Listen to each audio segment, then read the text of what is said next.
Hey, good morning, it's Tammy. And that, well, just felt like making a video. Thought I would share it from the beginning point. As you can see, the sun hasn't quite come up over the hill. It's just about to. So we're kind of in the shade. But I just thought it was really cool. I wanted to share. This is what happens in the desert when it rains. So where most people go green and have, thank you, Theo, go green and have lots of flowers and stuff in the spring. Here in New Mexico, we have lots of green and even flowers. They're just, actually, if you look at a lot of these plants, they're kind of yellowish. They're going to bud. They're going to seed. So anyway, so there's just a lot of color, spectacular greens out here. So having said that, as I go along, if I see anything, I'll show you. Thanks for joining me this morning. And I wanted to go, oh, look, can you see in that bush? See? A little yellow. Just yellow and purple are the primary colors of New Mexico falls. So anyway, good morning again. And I wanted to, in a way, I guess, revisit histamine. I've done videos in the past on histamine. And but this is actually going to get a little bit more involved than just histamine, because if you've been following me for a while, you'll probably become familiar with the fact that I talk about basically one root cause. Okay, the one root cause to all health and health issues has around the stress response, the way the body reacts to the environment, whether that be the internal and the external environment. Because keep in mind, internal environment would be, moods, thoughts, emotions, that sort of thing. And then there's the external environment, which is impacting us more than we can begin to wrap our heads around. Let me just say it that way. I get into a lot of conversations with people about these kinds of things, and it does sound rather looming and potentially not promising, but we have to keep in mind that the stress response is essentially the body's protection mechanism. The body is actually working in our favor, although we do not like the way it feels to be in the body. Doesn't mean that it's dysfunctional. It merely means that your body is doing everything that it can to, if you're not familiar with my channel, that's Theo out there. If you're new, welcome. But let me go back into what I was saying. So the body is not dysfunctional or defective. It is actually working in your favor to keep you protected and alive, more importantly. So that's really what the stress response is. So that's the reason why I say this is going to be more than just about histamine. This is, kind of every health condition that we could potentially wrap our heads around is going to come down to these kinds of things that I'm mentioning here. And as one school of thought I'd like to challenge at this point has everything to do with histamine. Now, I've supported a number of people throughout my career in the area of histamine, and interestingly enough, I've taken them all off of probiotics. Instinctively, it was just, this is not what you need, because at that point I was still very heavily involved with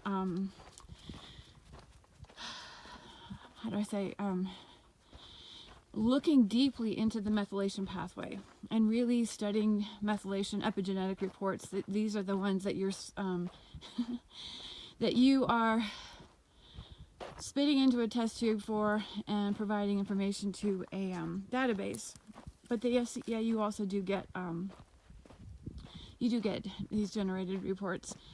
But the fact is, like I said, I've helped people in a number of areas regarding oxalates, histamine, some very specific chemical challenges that they've been told that they're living with.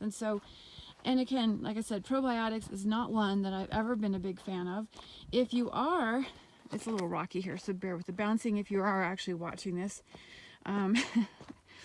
Feel free to step away and just listen.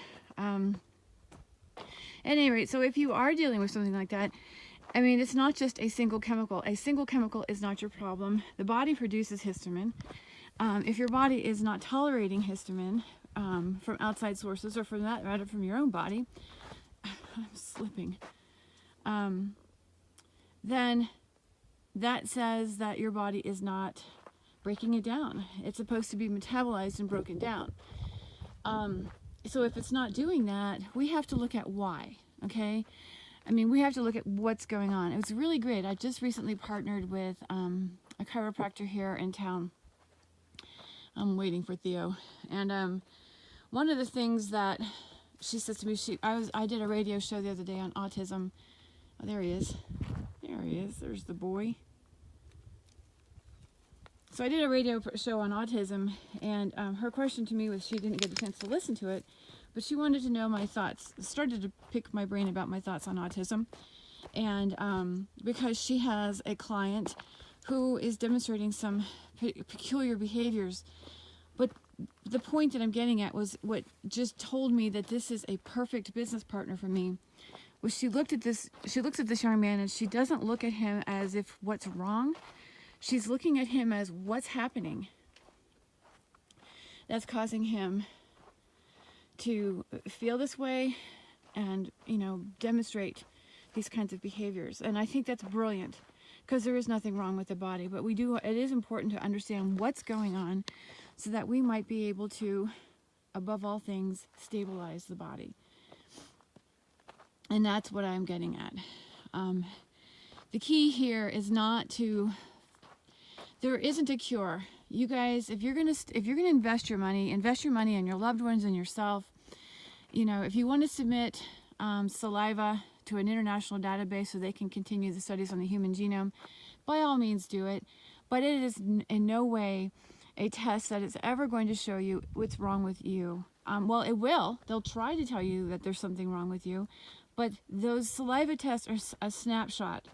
It's a snapshot of where your body was, where your methylation pathway, where your epigenome was on that particular day. That's all it is at that moment. So, again, if you're going to invest money into anything, invest it into yourself and to your loved ones, because there is no single cure. They will never find a cure. The only thing that heals the body is the body itself, and it does that through stabilization.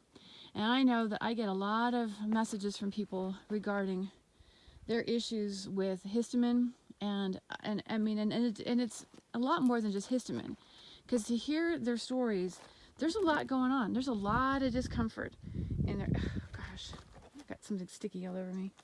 It's a weed, but it's a sticky weed. Mother Nature's fascinating. I'll show you. Where is that?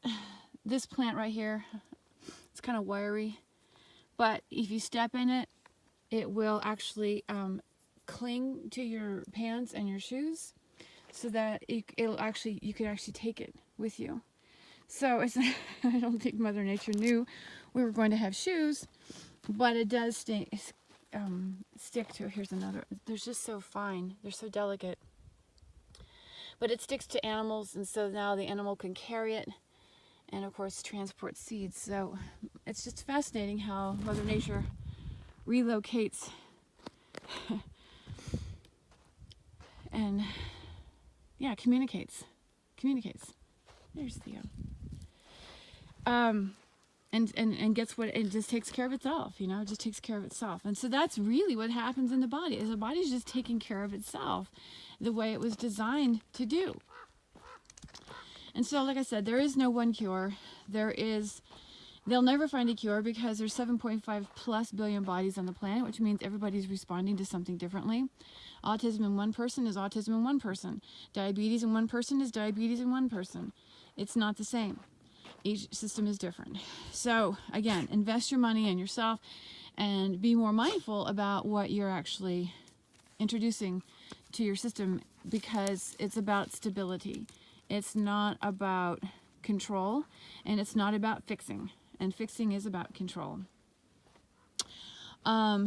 because when you go to fix something, you're basically making the statement that there's something wrong. So here we are. If you're looking to stabilize, and that's what a histamine intolerance is, it's really an indicator that the body is unstable. Why is it unstable? Well, we go back to the stress response. And what happens, one of the primary things that occurs in the stress response is disruption to the digestive system. I've tried to explain this before in the sense that, the chemistry is needed elsewhere. It just is needed for other things because, well, actually it's not even, let me rephrase that. The chemistry is different because the human body produces both anti-inflammatory and the anti-inflammatory chemicals are all about thriving. Okay? The inflammatory chemicals are all about surviving. So when the body is in stress mode, it's producing a low level of chemicals that help us thrive. That's actually what's keeping us, alive. And then it's producing a heavy amount of inflammatory chemicals, also known as oxidative stress. Okay? Which reduces our immune system. It reduces immune function. I want to say that because the immune system is quite complex. Feel free to listen back on any of the other videos because I do address the immune system and many of them. But the immune system is a very complex system that means everybody is, well, essentially everything is different. Nobody has even the same immune system.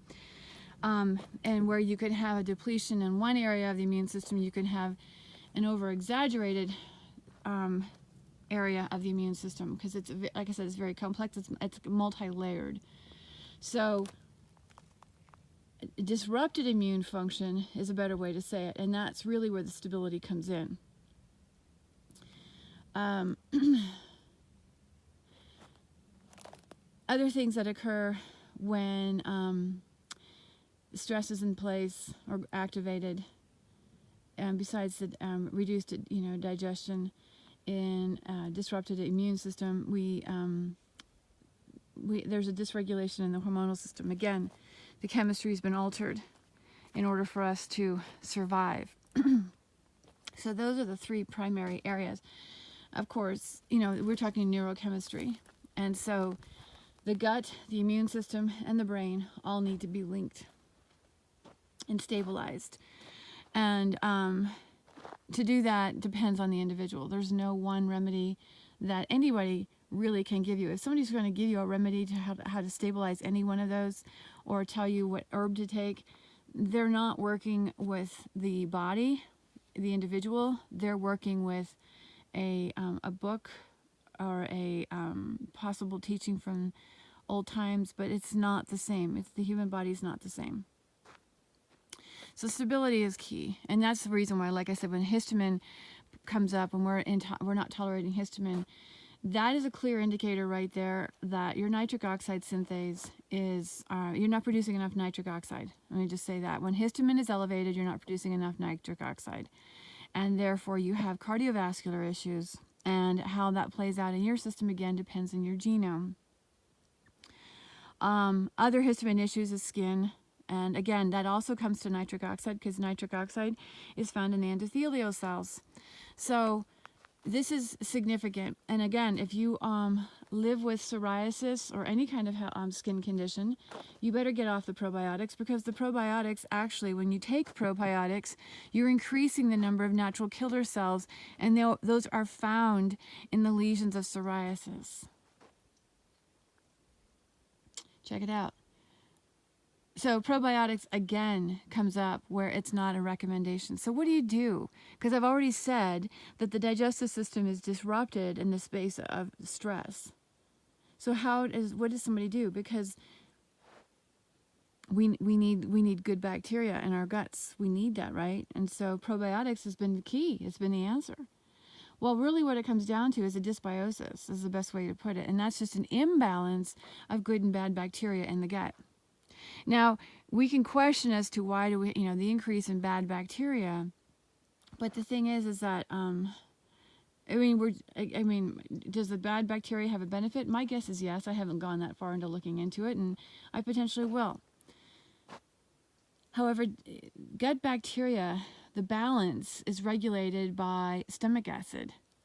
And there's so many people out there with heartburn and indigestion, right? And other digestive issues, gas, bloating.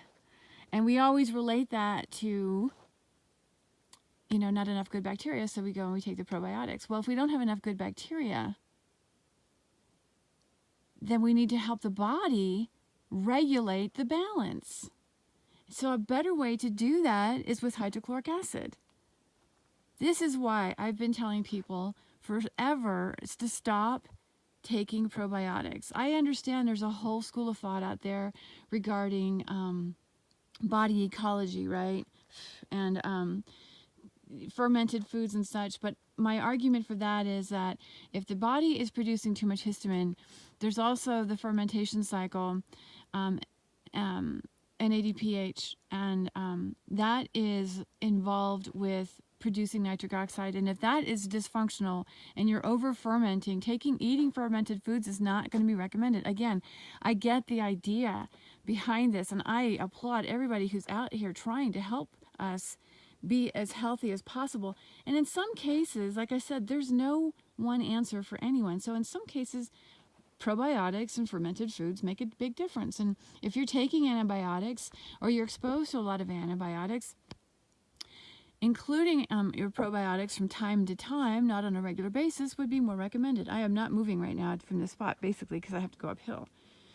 And so I'll go up a little bit here. But at any rate, so the thing to do is to take some hydrochloric acid. And one of the ones that I like to recommend is actually a betaine supplement. Somebody said to me the other day, actually my business partner said, she goes, well, wouldn't eating raw beets be good?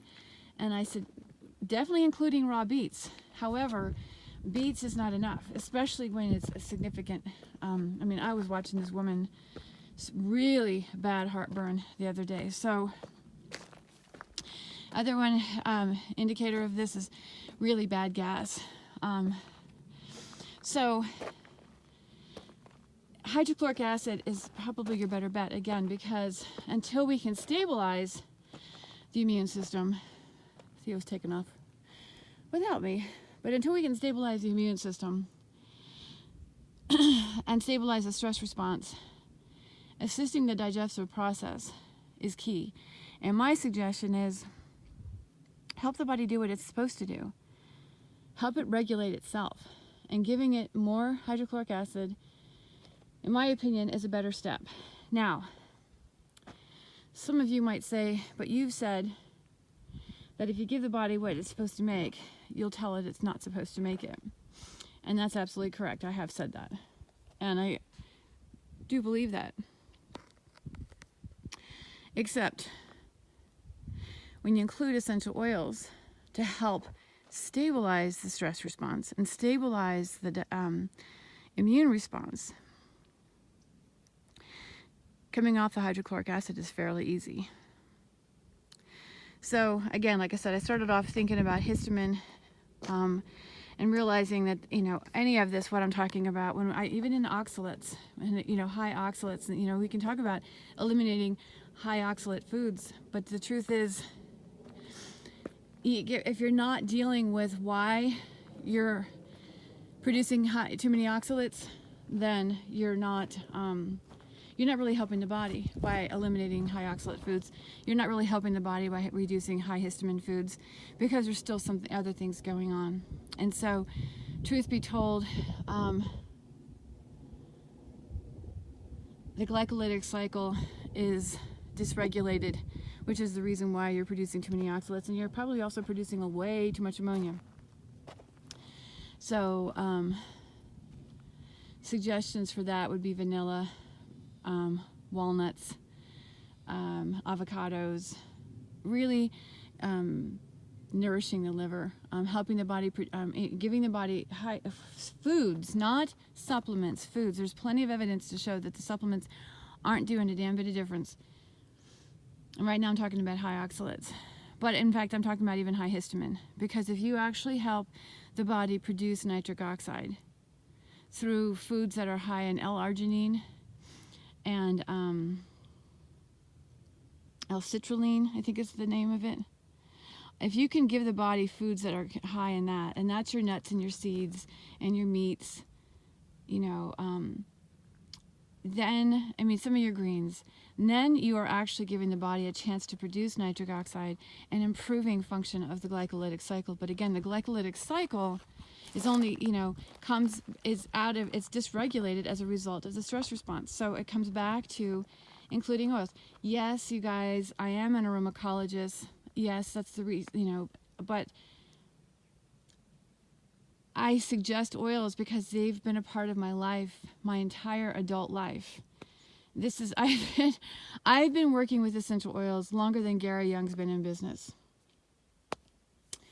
So I got involved with essential oils not long after Robert Tisserand introduced aromatherapy to the English-speaking world, which was back in the late 70s. So I've been working with them for a long time, and I've come to understand them. And the more I look at the research of drug development and plant constituents on the human genome, I am convinced more than ever that including essential oils as a lifestyle, but you've got to be specific because your current lifestyle does not allow for every oil to be okay for you. Just like any medication, you gotta pick and choose. So yes, I am advocating, but not just because I'm an aromacologist, because it's been a lifestyle and it's been a part of my life, and for well over 30 years, ever since I was a kid. So I hope this makes sense. If not, you know, feel free to let me know.